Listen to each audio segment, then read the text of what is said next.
The Living Isles, a realm of ever-present turmoil between multiple royal families, was destined for destruction. Though a war between two main factions continued to brew under the surface, the Stormholm Empire and the Ebon Alliance found a way to work together, despite their differences, due to a much greater threat within the realm.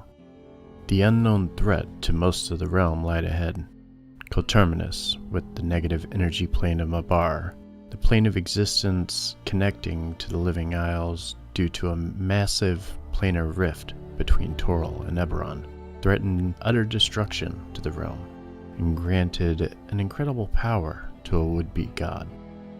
As the power of Tyris, the Ascended, continued to grow, so too did the punishment suffered at his hands. Tyris would ravage the land of the Living Isles, treating it as a playground for his undead. And yet, in the end, the god would prove to be mortal after all, at least in some form. And with the 8 champions of the people rising up, the fall of a god would be at their hands. These incredible people coming together despite all that stood between them would form a bond that was stronger than any threat which lay before them. This is their story. Our story begins with young Avalana, having aided the party in binding Tyris with her Shard of Twilight, returned to the realm a much different person. The discovery of Eleonora Maester's son's journal gave her a sense of purpose to fulfill her journey and help her to lead her friends towards victory over the Ascended. Avalana would seek out Eleonora for a while, though eventually would give up hope in her search and prepare to travel back home to the Sword Coast. She would say her goodbyes to her newfound friends and family within the safety of the walls of Kalido. Specifically, Avalana wished to spend some of the remainder of her time with Pandora, someone she became fast friends with while she was here in this realm. It was at this time that Avalana and Belvedere would board the Rotten Mangrove and venture back to their homes on the Sword Coast. Enlisting the services of Belvedere and the Flaming Fist, the two would spend months attempting to track down Avalana's father, Evos Gladamain, an emissary of the Gladamain family. It would take time, nearly 2 years of searching before anything significant would reach Avalana. Finally finding his whereabouts, the two would attempt to track him down, but always end up just a bit short. In the meantime, Avalana would lead a quiet life, taking time to carefully plant a few magic beans before returning to her performance art, which she became known for in the realm. She would regale the people of stories of a distant land, as well as her connection to the mother of all magic. That was until one day, Avalana would receive a knock at her door, and upon opening it, for the first time, she stood face to face with her father.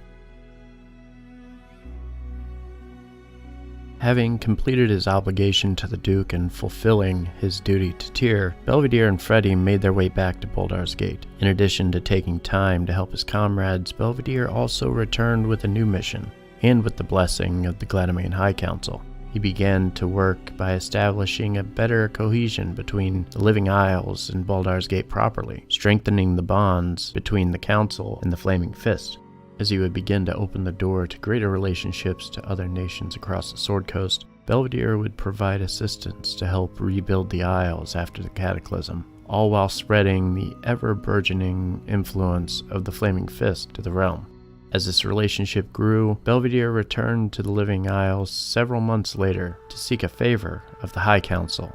This favor would lead to the construction of the first permanent outpost of the Flaming Fist on the Isle of Clycair, adjacent to the city of Kalido. A beacon of prosperity, partnership, and authority for Eltan was born, and Belvedere was installed as its leader and commander. He rose to the rank of Flame, answering only to Duke Ravengard himself. Freddy continued to serve under Sir Belvedere for several years, assisting him in any way possible while continuing his tutelage under the Knight. Unlike many in the realm, Freddy had witnessed firsthand the atrocities which the Ascended brought upon the realm, including the death of King Stormholm, and yet he refused to let it drag him down with it. Completing his training under Belvedere, Freddy resolved to never burden nor let anyone down in this manner ever again, growing into a steadfast and honorable knight of the Flaming Fist himself. While he followed in his master's example and devoted himself to Tyr, he also took a path of his own, preferring to work a more passive calling as a cleric. Belvedere, meanwhile, continued to serve as a commander of the fort while traveling regularly between the Isles and Baldar's Gate as needed, becoming a true champion and one of the chosen of Tyr. Cedric Marsk would stay within Kalido for some time before attempting to venture back to his home. Fearful of what might have occurred, he would pay a visit to Inquisitor Shannara of the Ebon Spy Syndicate. After a very heated discussion about what he had saw in his vision, Shannara would insist that they ordered no such attack upon his home in Dresden Keep in the Sunset Mountains, and that his father Anders was still in control of the region. However, not all was perfect, as the ESS still required payment and information. Cedric would reveal all he knew of the Gladamain connection to Eberron, the origins of Tyris and the Undying Court. Feeling this information would suffice, Cedric bought some additional time for his family in the Sunset Mountains. However, not all was finished within Kalido. He would work with the Gladamain High Council and lead them towards the dimmed Mabarian Manifest Zone and attempt to lead a charge to block the negative energy by any means necessary. His time with the council would see him grow close with the youngest of the Gladamain women, the half-wood elf named Amriel. Cedric would travel back to the Sword Coast, and more importantly, the Sunset Mountains, to check on his family within Dresden Keep. Over the years, the family would attempt to press onward towards Darkhold, the Zentarum base next to the far hills, though they were unsuccessful in uprooting them from the region so close to their home. However, Cedric wouldn't stay back home long before venturing back to Kalido and spending his time helping the people of the city, where he felt his calling resided. Amriel and Cedric would spend much time together, with Amriel often pushed by her sisters to continue the relationship with Cedric. With marriage being off the table with the Gladamain family, the two would grow close, and Amriel would give birth to a baby girl named Celeste, who was immediately thrown into nobility for both families. While within Kalido, everyone remained close. Cedric, Amriel, Pandora, Rylan, and on an occasion or two, Dorn, along with all their children, would come together, spending some much-needed downtime in the growing city of Kalido. As she departed from the other champions, Dorn devoted time to examining the legendary artifact given to her by Lady Gladamain for safekeeping, while in its place of origin, Eberron. This complex world, completely new to her, was full of extraordinary knowledge far beyond what she had come across ever before. Part of her earnestly wanted to stay there forever, but she had mothered a child 2 years prior who was eagerly awaiting for her return. When Dorn arrived home, she brought back some of the scholarly literature from Eberron and began to share it with the young girl, instructing her in the similar elementary studies that her wealthy parents had done for her. However, she didn't only teach. In fact, Dorn would garner wealth and popularity by also writing novels, many of which mention uncanny likenesses to the heroes whom she fought alongside. Every so often, she would receive a visit from Rylan, offering an escape from everyday city life to travel abroad. This attractive prospect to get away was accepted in the beginning eagerly. With time, however, the betrothed couple grew apart as he married, perhaps driving a deeper wedge between the two. In the wake of Pandora's pregnancy, Dorn and her gifted daughter vacated their private home in Kalido, chronicling it in the Silro family name, but open to prospective renters. She would travel one last time aboard the Rotten Mangrove. They would visit Cedric and his daughter in the Isles, then leave the realm, forging their mystical way to Eberron. There was undoubtedly more for this child to learn there, the possibilities infinite when evolving science and magic intertwined. In time, Dorn married, seeking companionship with a changeling named Mor. For a moment, all seemed peaceful. They were content in their intellectual pursuit of greater wisdom and wit, but time possesses an ultimate truth. Dorn's health waxed and waned from year to year due to a slow-growing petrification.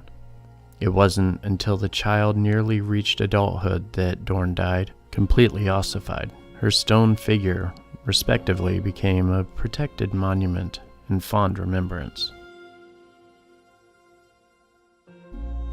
As Tyris the Ascended fell, Nock would take the opportunity to snag the self-proclaimed god's sacred Staff of Power. Nock would join the other adventurers aboard the Rotten Mangrove as they go about their escapades as the saviors of the Living Isles, with Nock feeling at home among the waves. Over time, he would begin experimenting with this new Staff of Power and finding new forms of magic completely foreign to his own storm abilities. Nock promptly wasted every charge within the staff by throwing fireballs at fish in the ocean, finding the power comparable to his own. But to his dismay, the staff began to grow powerless, and he breaks the staff out of frustration. Unbeknownst to the rest of the party, Nock vanished without a trace into the Beastlands, a land of heaven for hunters, but not so much for sorcerers' constructs. Nock wasn't too dismayed to have lost the group, but did find it quite difficult to adjust to this new wilderness that surrounded him. He set out on his way to reach civilization, willing to walk forever without really getting bored in search of a portal to another plane.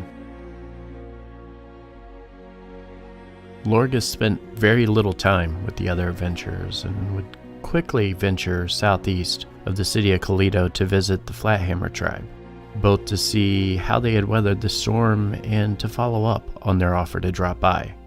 However, as the ship began to reach the port in the charring waste, he was greeted by a surprise, finding hundreds of dwarfs, hellhounds, and fire elemental azers lying lifeless in the sand.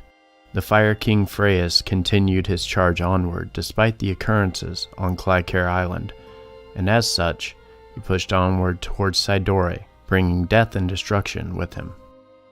Noticing little was left in the hostilities of the Cragdus which occupied the lands, Lorgus would join Belvedere and Avalana instead aboard the Rotten Mangrove and make their way back to the Sword Coast. Lorgus would part ways with the adventurers and return to his former monastery to make sure that the illusion shown by Tyris was only that, and that his master had not befallen some horrible fate. However, to his dismay, he would find that in fact his master had been slain, with the monks of Starmount looking over his body in a silent ceremony from his chamber atop the mountain. This revelation would drive Lorgus to do all he could to aid the monastery and to bridge the gap between what was and what could have been, keeping a closer relationship with the Gladamain and attempting to seek out the remnants of the Flathammer tribe. Following the destruction of Tyris the Ascended, Pandora would reluctantly return to their material plane after taking the group's brief reprieve on Eberron. Her appeal to stay on the world outside of her master's reach would fall on deaf ears, and she would make her priority to make amends for her failures.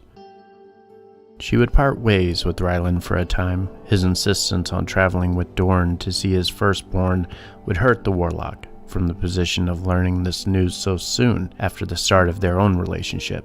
However, Pandora never truly explained her own need for him as well. In secret, she would attempt to contact Kaifon, finding nothing but silence for several weeks, and when finally the power did answer, the cost of her failure would need to be met. Pandora would offer the head of her enemy to Kaifon, along with her own sanity and the souls of her unborn child that she knew was growing within her after orchestrating her relationship with the strongest member of the Alliance team. Kaifon accepted, but not before clarifying that not only one child, but both, would belong to the Purple Star. Pandora would temporarily part ways with the party, spending much of her time around her pregnancy alone, slipping into her mad devotion to Kaifon. This time was interrupted only once as she traveled to the village of Ashenport, in which her private home was greeted by a visitor, Eleonora Maester. Keeping her word to the warlock and explaining that all she had was truly gone, she offered her life to Pandora, which she quickly accepted on behalf of the Purple Star. Pandora would then begin her travels between Rainhaven and the other islands, attempting to spread her master's influence, setting up small shrines scattered across the realm. She would see a slow rise at first, the realm a bit weary of this cult-like behavior so soon after the fall of Tyris and the Scarlet Hand. When Rylan returned from his errands and the other champions, he would discover that Pandora had kept this pregnancy a secret despite their constant contact and sending, and she would agree to marry him and relocate to Kalido. Rylan would serve as a warlock's mental anchor, and she would give birth to twins. Over many years, Pandora would use her influence as one of the island's saviors to eventually convince the Gladamain High Council to allow the presence of a temple dedicated to her master within the religious ward of this rapidly growing city, though some time would pass before this could actually occur. These years would also see her attempt to raise her children into champions worthy of Kaifon, but being raised in Drow society and not having a stable family of her own made her ill-suited for the task alone. This served to strain her relationship with her children. The expectations of an insane woman are always far out of reach of innocent children. For a while, Rylan was unsure what to do with himself once the hostilities subsided. His duty to the Isles cost him his life twice over, not to mention the lives of many that he cared about. When the celebrations came to a close, Rylan offered to ferry the other champions where they needed to go, using the rotten mangrove to speedily traverse from place to place. However, when all was said and done, he had put off an important task that he wanted to fix. With Pandora having gone off to appeal to Kaifon, Rylan brought Dorn home, where their daughter was waiting. It was here that the knight stayed, being a father for some time, allowing himself some semblance of peace. Sadly, however, it was not to last, as his time spent away from the Isles and all his experiences upon returning left him with a severe case of wanderlust. Saying his farewells, but with the promise to return often, Rylan set out once more on the mangrove to visit others, but unsurprisingly found his way back to the arms of Pandora. Learning the Chosen of Kaifon was pregnant with his child, he saw an opportunity to propose to Pandora, and the two opted to settle in Kalido, where they believed Dorn and his daughter was residing. As years went on, Rylan did his best to be a good father to his children and a husband to his wife, but his time spent at home was often frequent but short. Feeling he was unable to put down roots on a permanent basis, always finding his way back to the sea.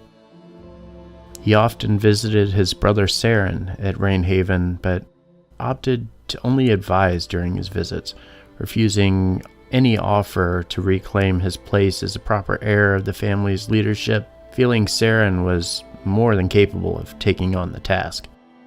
He made sure to visit his oath brothers Cedric and Belvedere, going so far as to encourage playdates between his and Cedric's children as a way to ensure close ties. But no matter who, all of those who had fought Kai at the final battle would always seem to find Rylan available to ferry them beneath the waves whenever the need arose. During one of these many trips across the trackless sea, Rylan would find a message in a bottle floating along the top of the water. Taking a moment to fish it out, he would open the bottle and read the following. To Quinmelin, my captain, wherever you may be, I shall be with you soon. The rotten mangrove has been on quite the journey since you had last commanded her. What was left of our crew resided on the Sword Coast for a few months after what happened. After losing you, I was overcome with the urge to find my birth parents. I knew that they lived in the midst of the living isles in the Ebon Sea. Upon arriving, however, the mangrove was lost to the waves for quite some time. But by some miracle, which I can only know is your spirit, it returned to me with the remains of my father. We then went and found my mother, and after some other events transpired, I am now sentenced to death in the city of Kalido. The rest of the crew and the mangrove are safe with my new allies, this ragtag bunch I would die for any day of the week.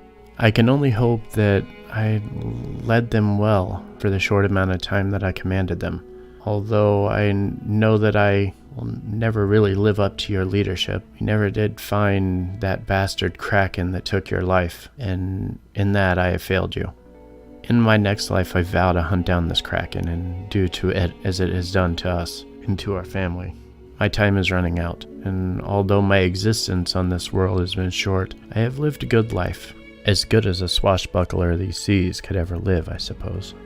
Wherever your soul may be, hopefully dwelling within the waves that guided my ship, may you rest knowing that your first mate never lived his life alone. I will be with you soon. Signed, Skytarnet the Daring.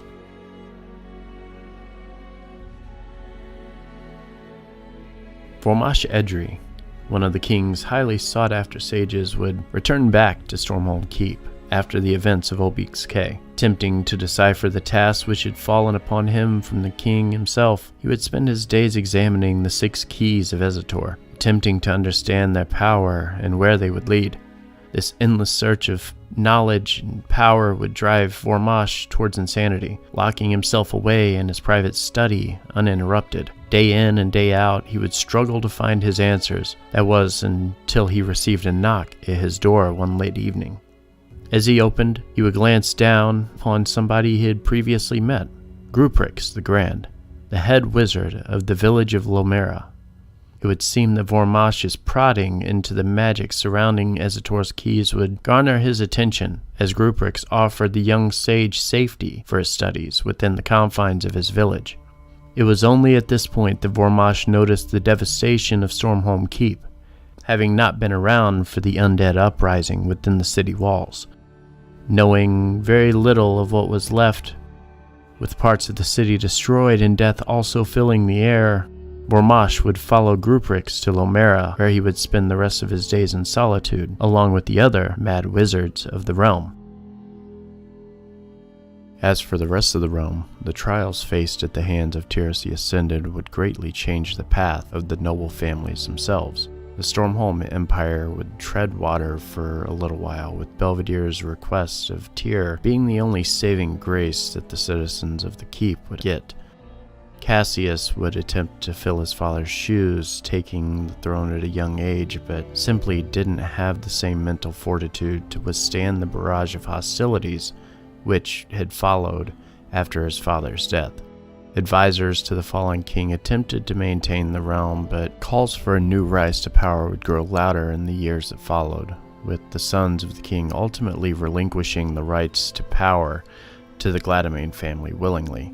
The Gladamain would humbly accept, though initially resistant, as they didn't want Cassius to so willingly relinquish his rightful place as heir to the throne. However, after a few discussions with Cassius, Mariel and the remainder of the Gladamain High Council would enter into an agreement with the citizens of Stormhold Keep, offering a safe place to live and equal rights within the realm. The promise of new beginnings on the horizon, the citizens would migrate to both Kalido and False Harbor, with both locales seeing tremendous growth from the arrangement itself. The Gladamain would continue to use their connections to Eberron to grow the influence of the realm, building a society which prided itself upon diversity and inclusion, despite the beliefs of their own family. With word of the Gladamain rise to power in Clycara Isle, the expansion of everyday magical inclusion, making domestic life easier and a better life for citizens of the realm, Kalido quickly would grow into a beacon of prosperity unlike anything seen along the Sword Coast. The Ebon Alliance no longer found itself as useful as it once was, notably with the Stormhold Empire no longer in power. As such, Bo Victus and the people of Kurth would fall behind Mariel Gladamain as the leader of the realm, wishing to push hostilities behind them and forge a new path as a unified nation across the divided isles. Bo would remain in power and live a quiet life, leading by example, encouraging prosperity and growth to the people of the realm, even traveling on behalf of the citizens of Kurth to Kalido as a member of one of the 22 noble houses of Kalido until his death in 1517. Bo had no children and would leave Kurth and the city of Bria under the leadership of Commander Kassara Argent. As Argent would rise to power in her homeland, she would work closely with the Gladamain to establish the Ebon Company, an elite force of militia with the sole purpose of protecting the realm using information gathered by the Ebon Spy Syndicate. Mariel would force the hand of the ESS to work closely together with the newly formed Ebon Company, and with the influence of House Fairlin in later years, Ebon Company would become the nation's greatest source of protection. Saren Paradris and the people of Rainhaven would make many attempts to try to take back the city of Nareen from the Death Plague. The devastation, however, was far more than their forces could endure, and Saren would ultimately abandon the idea and bring their forces back, opting to quarantine the city instead. Troops would destroy the shanty town that resided outside of the city and seal off the gates and the docks to prevent the spread of death to the other regions. Ashenport would continue to expand despite the incredible number of undead which wandered outward from the labyrinth the Morning Dragons. Travel outside of Ashenport to any other location on the Isle was discouraged, as the undead ruled the area which surrounded the city. However, after the formation of Ebon Company, the two forces would begin to repel the undead and clear most of the lands back, all the way to the Mystic Wilds. The city of Ashenport would grow, becoming staunch followers of Kaifon, and being the starting point of expansion of the Purple Star's influence. The dragon folk of Telkara would offer sanctity to the Riverstride clan, offering their homes and supplies to help get them back upon their feet. Martavir would continue to show kindness to the realm before one day disappearing. Rumors of a great battle between an ancient silver dragon and a Dracolich in a region off to the north would circulate for many years, but no evidence of the event would ever surface. After these events, the destruction and the devastation, the realm wouldn't just survive, it would thrive in the adversity. The people's resolve grew strong, their faith in their leaders, and the realm even stronger.